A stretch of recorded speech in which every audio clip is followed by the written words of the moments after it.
तेरा कर्म क्षेत्र बड़ा है, तेरा कर्म क्षेत्र बड़ा है, पल पल है अनमोल, पल पल है अनमोल। अरे भारत उठ, अरे भारत उठ, आंखें खोल, ये मैथिली शरण गुप्त जी ने कहा था। लेकिन मैं सोच रहा था इस कालखंड में 21वीं सदी के आरंभ में अगर उनको लिखना होता तो क्या लिखते। मैं कल्पना करता था कि वो लिखते, अवसर तेरे लिए खड़ा है, अवसर तेरे लिए खड़ा है, तू आत्मविश्वास से भरा पड़ा है, तू आत्मविश्वास से भरा पड़ा है। हर बाधा, हर बाधा, हर बंदिश को तोड़, हर बाधा, हर बंदिश को तोड़। अरे भारत, अरे भारत, आत्मनिर्भरता के पथ पर दौड़, आत्मनिर्भरता के पथ पर दौड़।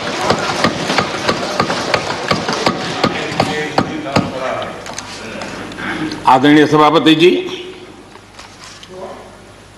कोरोना के दौरान किस प्रकार की वैश्विक परिस्थितियां बनी,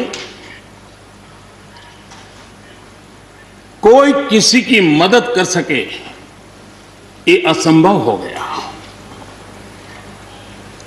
एक देश दूसरे देश को मदद न कर सके,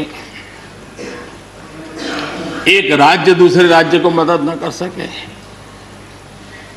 यहां तक कि परिवार का एक सदस्य दूसरे परिवार की सदस्य की मदद न कर सके, वैसा माहौल कोरोना के कारण पैदा हुआ। भारत के लिए तो दुनिया ने बहुत आशंकाएं जताई थी, विश्व बहुत चिंतित था कि अगर कोरोना की इस महामारी में अगर भारत अपने आप को संभाल नहीं पाया तो न सिर्फ भारत लेकिन पूरी मानव जात के लिए कितना बड़ा संकट आ जाएगा, ये आशंकाएं सबने जताई। करोड़ों लोग फंस जाएंगे, लाखों लोग मर जाएंगे। हमारे यहां भी डराने के लिए भरपूर बातें भी हुई। अरे ये क्यों हुआ, ये मेरा सवाल नहीं है, क्योंकि एक अननोन एनिमी क्या कर सकता है किसी को अंदाज नहीं था। हर एक ने अपने अपने तरीके से आकलन किया था। लेकिन भारत ने अपने देश के नागरिकों की रक्षा करने के लिए एक अननोन एनिमी से, और जिसकी कोई पूर्व परंपरा नहीं थी कि ऐसी चीज को ऐसे डील किया जा सकता है, इसके लिए यह प्रोटोकॉल हो सकता, कुछ पता नहीं था। एक नए तरीके से, नए सोच के साथ हर किसी को चलना था। हो सकता है कुछ विद्वान सामर्थ्यवान लोग, उनको कुछ और विचार हो सकता है, लेकिन था ये कि एक अननोन एनिमी था और हमें रास्ते भी खोजने थे, रास्ते बनाने भी थे और लोगों को बचाना भी था। उस समय जो भी ईश्वर ने बुद्धि, शक्ति, सामर्थ्य दिया, इस देश ने उसको करते हुए देश को बचाने में भरसक काम किया है। और आज दुनिया इस बात का गर्व कर रही है कि इस वाकई भारत ने दुनिया की मानव जात की रक्षा करने में बहुत बड़ी अहम भूमिका निभाई। ये लड़ाई जीतने का यश किसी सरकार को नहीं जाता है, न किसी व्यक्ति को जाता है, लेकिन हिंदुस्तान को तो जाता है। गर्व करने में क्या जाता है?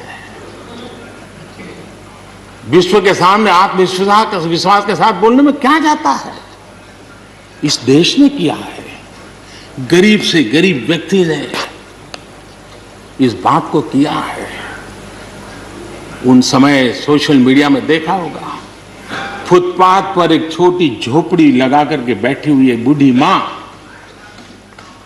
वो भी घर के बाप की झोपड़ी के बाहर दिया जला करके भारत के शुभ के लिए कामना करते हैं। हम उसकी मजाक उड़ा रहे हैं,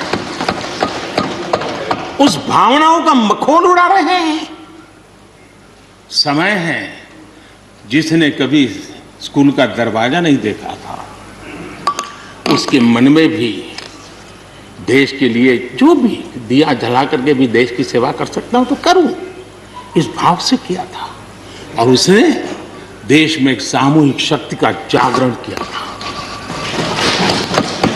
अपनी शक्ति का, सामर्थ्य का परिचय करवाया था। लेकिन उसकी भी मजाक उड़ाने में मजा आ रहा है। विरोध करने के लिए कितने मुद्दे हैं जी,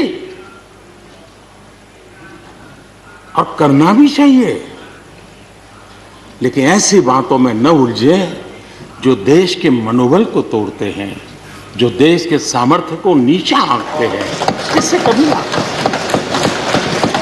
कभी लाभ नहीं होता है। हमारे कोरोना वॉरियर्स, हमारे फ्रंटलाइन वर्कर्स, आप कल्पना कर सकते हैं जी, जब चारों तरफ भाई कहीं किसी से कोरोना आ जाएगा तो ऐसे समय ड्यूटी करना, अपनी जिम्मेवारियों को निभाना, ये छोटी चीजें नहीं है। इसका गर्व करना चाहिए, उनका आदर करना चाहिए।